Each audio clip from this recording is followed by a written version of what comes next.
welcome back to the HW YouTube channel. My name is Dan, DP DeBreezy, and I am here with Rate Wrestle. Hello, Ray. How you Hello, doing? DP Breezy Doomus. We've Fantastic. recorded this already like months ago, but I accidentally deleted the footage. Yeah. Um, yeah. How you doing though? Yeah, I'm living the dream. We're gonna get through this, and then we're gonna go play some Uno because I've got Uno, indeed. hooked on Uno from the Departed.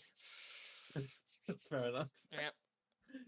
So we are here today to go through rates, all-time male rankings, for last year, 2022. hmm So quickly just run us through what is like the criteria to make your list. So this year, it goes up by 5 matches every year. So you had to have at least for 25 matches I've seen. It's not just last year. It's in essence like this is last year's rankings, but it's based over every match I've ever watched since I've been rating. So you'll see people like Roman Reigns. I'm trying to think of someone really random here. You'll see someone like Dean Malenko halfway through this. So then it kind of points out that it's halfway. So how it works is, as you can see with Roman Reigns on the screen, it's 45 matches, 137.5 rating, so on average that's 3.5 maths. And it's just the top 50 of that, so we've got the female and the tag team one-up and stuff already, so if you've watched them before, you pretty much know how it goes. Cool. So without further ado, we probably should just start cracking. Let's get into it, yeah. So as usual, I said to yourself on the previous ones, I'll pretty much just wham through the first 30, and then when we get to 20, we'll discuss it a bit more. If there's anyone you suddenly go, why the fuck are they on here, or why is he not on here, then just bring them up. Why is Omos here? So at number 50, we got Roman Reigns, and luckily I don't need to speak about what their ratings because it's on the screen now, and it's in a bigger format. Number 49, Minoru Suzuki. And I'm just going to quickly mention this because when I did the ratings, it ends on January 1st, but the graphics are more up to date than that. So you might see he has 3.06, and then Roman Reigns has 3.07 for the sake of this, even though he doesn't. So when it actually was, this is the actual order, but you might see someone's ratings a bit more higher than because I've edited the graphics since, and I couldn't be asked to go back like 15 matches to figure it out. Minoru Suzuki, Shane Mercer at 48 from GCW, Hiroshi Tanahashi at 47, Zack Sabre Jr. at 46. Yeah, DP8 Zack Sabre Jr. See his face. Anyway, that's how you get him. Got him. 45, Ultimo Dragon. So this pretty much sums up what I was on about. Ultimo Dragon. 44, Dean Malenko. 43, Pac. 42, Ric Flair. Woo. 41, Johnny Gargano. So Johnny Gargano, in my opinion, is the better wrestler than Ric Flair, according to this list. As I said, it's just based upon match actual ratings. Jay White, 40th. Gunther, 39th. So, for example, that he's a 3.80, so technically he should be below Jay White if we were still going, this was like live and in colour. 38, Alex Colon. 37, Ray Phoenix. I'm hoping I remember to edit the names on each graphic because I can't. If it happens, it happens. 36, Bret the Hitman Hart. 35, Cash Wheeler. 34, John Wayne Murdoch. Oh, love a bit of John Wayne Murdoch. 33, Tetsuya Naito. 32, Yun Akiyama. 31, JD Madonna. 30, Blake Christian. 29, Dax Harwood. 28, Butch. 27, Adam Cole, baby. 26, Kenta. 25, Atticus Kogar. Look at that lovely picture of Atticus, right? I was gonna nod my head because I know who that is. He's in 440 with Ricky. Well, he was Ricky Shane Page and Beverly, and Eric Ryan and stuff like that. Alex Zane, 24. 23, Al Desperado. 22, Bryan Danielson, which he would be higher up the list. Yeah, if you look now, he would be higher up the list since his MJF match. So we got Carl Fletcher. Oh, wow. Fair enough. God, it's going to make you sound so sarcastic, that is now. If I leave that in. So now we'll talk about it. So number 20, we got Chris Brooks, the Calamari Catch King, Mr. Octopus. Chris Brooks is just incredible. He held up Fight Club Pro for years. DDT is in his element. Gato Pro and stuff like that. He's had some great matches for CCK in general, the versions of Gresham, Lycos, the other guy. You know which guy I'm on about. I know. And just generally just had banging matches. He was 20th last year and he's 20th this year. Really? Next up, we've got Eric Ryan. So another person of 440. Eric Rowan's Deathmatch King, the king of the Deathmatch. His finisher is basically gets them in a cut. He gets them in the Boston Crab, standing Boston Crab, and there's stomps on their head until the referee kind of says no with no rules. He just has banging matches. He doesn't care who he fights as well. He's had stuff with Casey Cattell and stuff like that. It's incredible to watch. Just absolutely violent machine. Next up, number 18, Kazuchika Okada. Wow. So when I first started rating matches, obviously this was past his Kenny Omega's phase and stuff like that. He kind of fell off when I was originally watching, like in 2019, 2020, because I think they tried to take him away from the title picture, and he was having tag team matches a lot. New Japan tag team matches, when there are like 4-on-4s, can struggle to get any kind of decent rating on there. But as you said, so last year was 35th, so he's slowly, he's already halfway up the rating. So I mean, that's probably why you got others like high on the list, like Desperado, Jay White, Tanahashi. When we get to that point, when we get to I'll probably start watching like the Omega trilogy again and stuff, and actually rating it. It'll probably be shooting up to like 5th, 6th. Number 17, Trent fucking Seven. What a glorious picture! That is a great picture, isn't it? Trent is really underrated. Like his matches with Mustache Mountain. He has banging matches like singles run. His Atlas title run, which I don't even think is in part of this rating at the moment. But like he just has really good like hard hitting matches, and his comedy matches are pretty decent as well. I'm not massive for comedy, but he kind of lets them fly. I think a lot of his ratings half this year because I watched a lot of Mustache Mountain and recent Fight Club, but old school Pop Club Plow. Number 16, Michael Oku. You'll be happy with that. I'm very happy with that. Yeah. Yeah, he's the king of being beaten up, Michael Oku, but making it. Like, I've never seen a match where Michael Oku's been on top. Every 5-star match I've done of his, he's always been battered, and then he eventually pulls out. Like I saw him at Rev Pro Birmingham, and that match he was getting battered for the halvage. He's basically the underdog king, you know. Like, I call him that like the ragdoll king. As well. He's just very good at selling offense. But incredible matches. Like there's no denying like Michael Oku. Like I can't see him going down the list. I can see him just continuously going up, and I'm hoping someone like eventually picks him up in the US. Like not actually. Apparently he had like bangers in PWG this year. So, like he fought Chris Jericho. And, precisely. And he's at I believe he's at the WrestleMania weekend. I saw a match he's with. I can't remember his fighting though. Number 15, Jonathan Gresham. So he's not for everyone. I like Jonathan Gresham because I do like just like full on like twisting someone up and just tactical kind of matchups.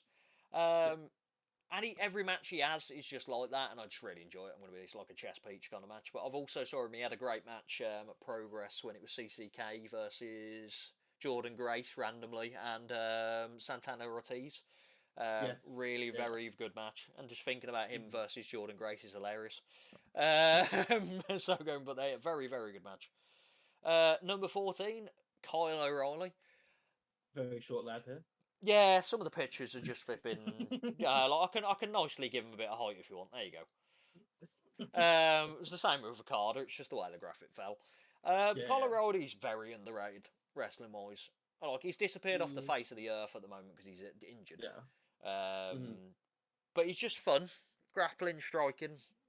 Red Dragon was a great tag team. Undisputed Era was a great faction. I think he sort of fell off though after Era disbanded. Yeah, he had good matches with Cole. Yeah, like I did enjoy the matches with Cole, and he had a banger of a match with Von Wagner. Yeah, no, of course, But no, I mean, like the match with Finn Balor was great. Yeah, it's just he needs a bit of a run, and because he's injured at the moment, it's quite good. But I'm looking forward to him. And he said, like 14th, highest ranking of 4th at one point. That was major Undisputed Era. That was though. Yes. Number 13, Matt Jackson. Frozzy will love this. This is all based upon the Young Bucks. There's no Yeah. singles match in here with Matt Jackson. Just Young Bucks Yeah, Elite. absolutely. They're all just banging matches, aren't they? They really are. Young Bucks Elite are just wrestling porn. Like it's hard. They don't Probably, have bad yeah. matches. Probably So loves this yeah, chat, you know. like, there's not much I can really talk about this. Like they just have banging matches continuously. Yeah, I think I might buy. I might buy Fozzy a Young Bucks t-shirt. You know, I think he'd really appreciate that. Oh, we could do that for his birthday, couldn't we? We could, yeah. I don't know when his birthday is, but we'll find out. Number 12, we've got Kurt frickin' Angle. That's an incredible picture of Kurt Angle. That really is, and you can't see the broken freaking neck. Yeah, so weirdly enough, this is all based upon TNA. These ratings. Oh, Like, really? I've not reached his obviously I've seen Kurt Angle in WWE, like, but I've not reached it in my pay-per-view kind of. I'm only in 1998. So going back in like order, so I've not reached the Kurt Angle stage yet. So this is all TNA based, which is he had banging match in TNA. Not people don't realise he was longer in TNA than he was in WWE, which is a stupid stat. Just thinking about it, because everyone just thinks Kurt Angle thinks WWE. Yeah, he was really good in WWE, but he sort of like entered his own beast mode in TNA. Yeah, he was just all TNA. I'm sure also that rating's wrong. God damn it. There we go. So there we go, the Kurt Angle. Number 11, Nick Jackson, the better of the Young Bucks. I just like agility, great wrestling. It's just the same sentence for the Matt Jackson. Just Young Bucks. It's all stuff anyway. I've seen a couple of his singles matches that he had in AEW, but overall, just Young Bucks. Number 10, we've got Tyler Bate. The better half of Mountain. Yeah, you'd say that though when you're the younger half, isn't he? He's just incredibly talented, Tyler Bate. I feel like he's underused very much in like NXT. He only pops up that much, and I feel like he could go. Yeah, nowadays he is. Yeah. Do you know who he could really go well with? This is gonna Chad Gable. Getting him in a team with Chad Gable. Yeah, that could work. American Alpha. I mean, I thought you meant like sort of like a feud thing, but a teamwork. Yeah, no, I think it could work. So they're both grapplers, and like he's the young thing, and I think Chad Gable, because Ortiz is going off or whatever, like Tyler Bate is his next to protege. Incredible. You mean Ortiz? Yeah, I just literally thought of this literally a second ago as well. That's the worst thing. I just looked and went, Chad Gable. Number 9, Shingo Takagi. So he's basically the opposite of Okada.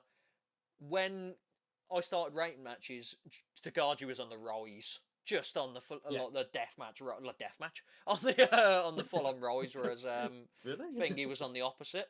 Like he just had continuous banging matches like Zack Sabre Jr., Okada, everyone like that. He's kind of fell off a bit now because of the King. What's that title called? It's like King of Pro Wrestling. Yeah, it's not amazing, is it? Not really. So he's kind of slowing down, but at that time he was great. Yeah, absolutely. Next up, we've got at number 8, Hiromu Takahashi. So we've got some more LIJ involved. He's just forced upon everyone. I'm just going to be honest, but he's forced because he's amazing. Like his matches, every match he has, and unless it's in like a tag team match, every singles match he has is just great to watch. It's fun, incredible talent. It really God. is. Like there's not much you really say. His whole his saga with Desperado alone is fantastic. Yeah, like him, Desperado, Taiji. Yeah, Taiji Ishimori. Yeah, incredible matches. Yeah.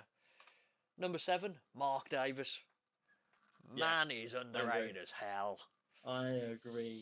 Yeah, like his matches for his singles running, because a lot of my stuff is with these kind of his Fight Club. Like his singles matches and when he's World Heavyweight Champion Fight Club was like incredible. He does like a I don't think he does it anymore, but he used to do that like a pop up pole driver, where he used to grab them by the legs when they're lying on the floor, throw them up in the air, and then pole drive them.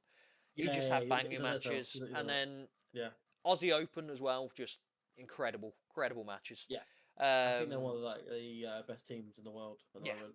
And Mark Davis just incredible matches. Number 6, we got Ilya Dragunov. Same as Mark Davis, incredible matches. First started watching when he appeared in Progress. When the guy brought him over for Progress, and then I've just been following him ever since. Matches with Gunther, so many matches I've seen with him and Gunther. He is John Killinger. phenomenal. Yeah. Yeah. His stuff in with Jaden McDonough, Jordan Devlin at the time. He just knows how to have good matches. Pete Dunne. Even his series of stuff with Cara Cara Noir Noir, and yeah. Progress. So good. Yeah. So good. So good. Number 5, Kenny Omega. So, Okay. Young Bucks and Elite question up there already, that bit, but also his single runs are insane. Kenny Omega doesn't have bad matches. Like, he had great match with Alan Angels. Like, that's the random Yeah. thing that, like, you know, people like that, he can bring the best out of everyone, and Yeah, absolutely. he's just a character, which is weird because people don't like his character, but I just think he's a great character. Yeah, everything about him is sort of like over exaggerated, but not too much. Yeah. Well, it's the way he is, and like, it's not Yeah. like he when he was heel champion, he was over exaggerated, but it was funny. Like, and I really like his pairing with Don Callis. I'm not gonna lie, I do like the invisible hand. Ironically well, yeah, absolutely. Number 4, Kenny Omega, Kota Ibushi.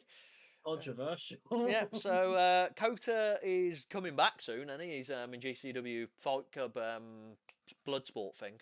Yeah. Just disappeared off the face of the planet since then, though. This was also pretty much he was around the Kota Ibushi kind of thingy run, title run he had. And also, I've watched a few of the earlier Wrestle Kingdoms when he was on them, fighting like people like Balor. So you know,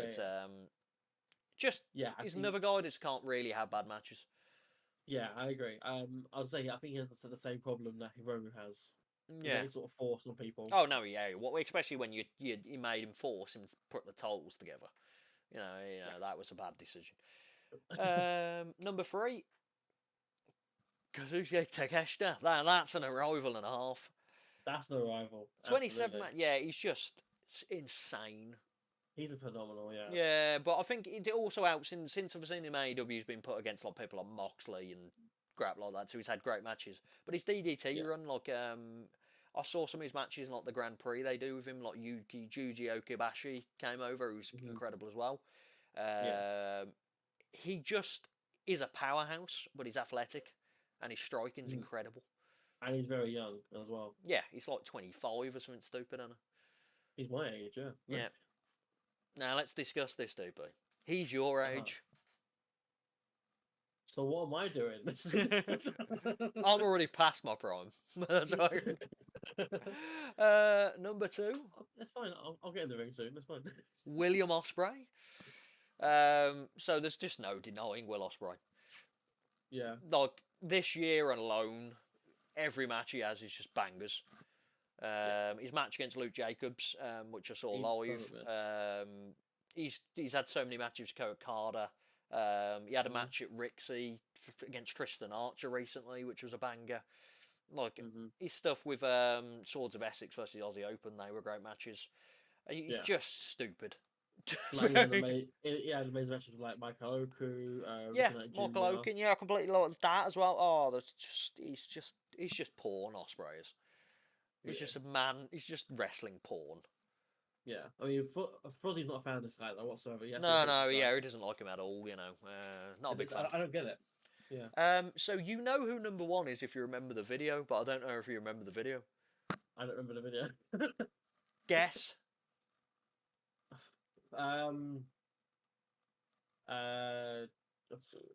Moxley.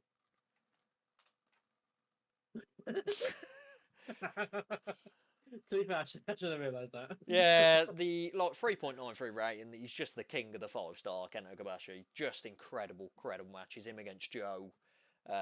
Is the stuff against the actual 4 pillars. We're not talking about him against Darby Allin here.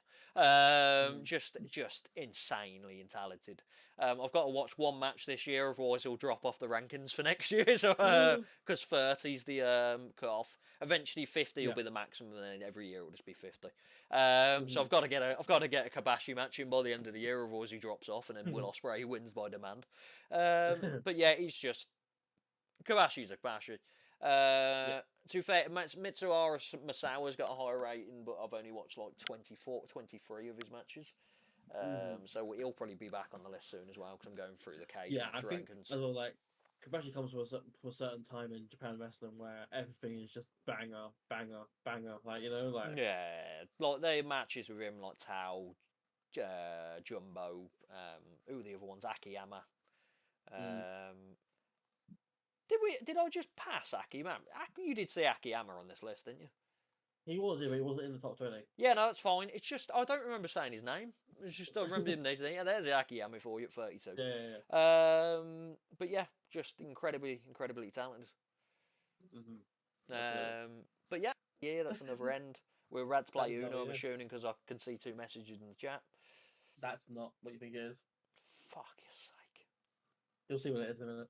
But yeah, no, so as you say, that brings an end to this video. Thank you for tuning in and watching. And we'll see you next year, I assume, for the next ratings. Yeah, no, yeah, for this video, not in general. Look, we're not going on hiatus. No, for the next ratings video. But no, yeah, as usual, our links are below and above that corner. One of these corners. Yeah, it's above your head. And oh, okay, over there. But yeah, they're all there. We've got Discord as well. If you want to join that, we've got like a bustling community. We'll chat wrestling and chat other sports as well. So if you feel like chatting, coming on down, then go for it. Other than that, follow our Twitch. We follow our Instagram, our Twitter, and our independent Twitters are maybe not on screen. Yeah, they're not on screen at the moment. Mine's not on. I decided because of yours was on, it was no point having mine on as well. In the description below then. And we're also still debating if we should have a Facebook. Because because it seems like wrestling gets a lot of views on Facebook, so it might be worth looking into that. TikTok. Yeah, pretty much. Oh no, I just realised you just agreed to that, and I was like, no, I hate TikTok so much. Awful time. Unless someone wants to sponsor me to go on TikTok, then I'll if I get paid, I'll do anything. I'm down. Anything. Give me money, I'll stab people. Well, you should. Ask my character in WCP. Just cut it out. What do you mean? This is the owner. With prediction leagues, people. Get on your prediction leagues. WCP. Watch me murder people. Figuratively. Yep. Coming for you, Atlas.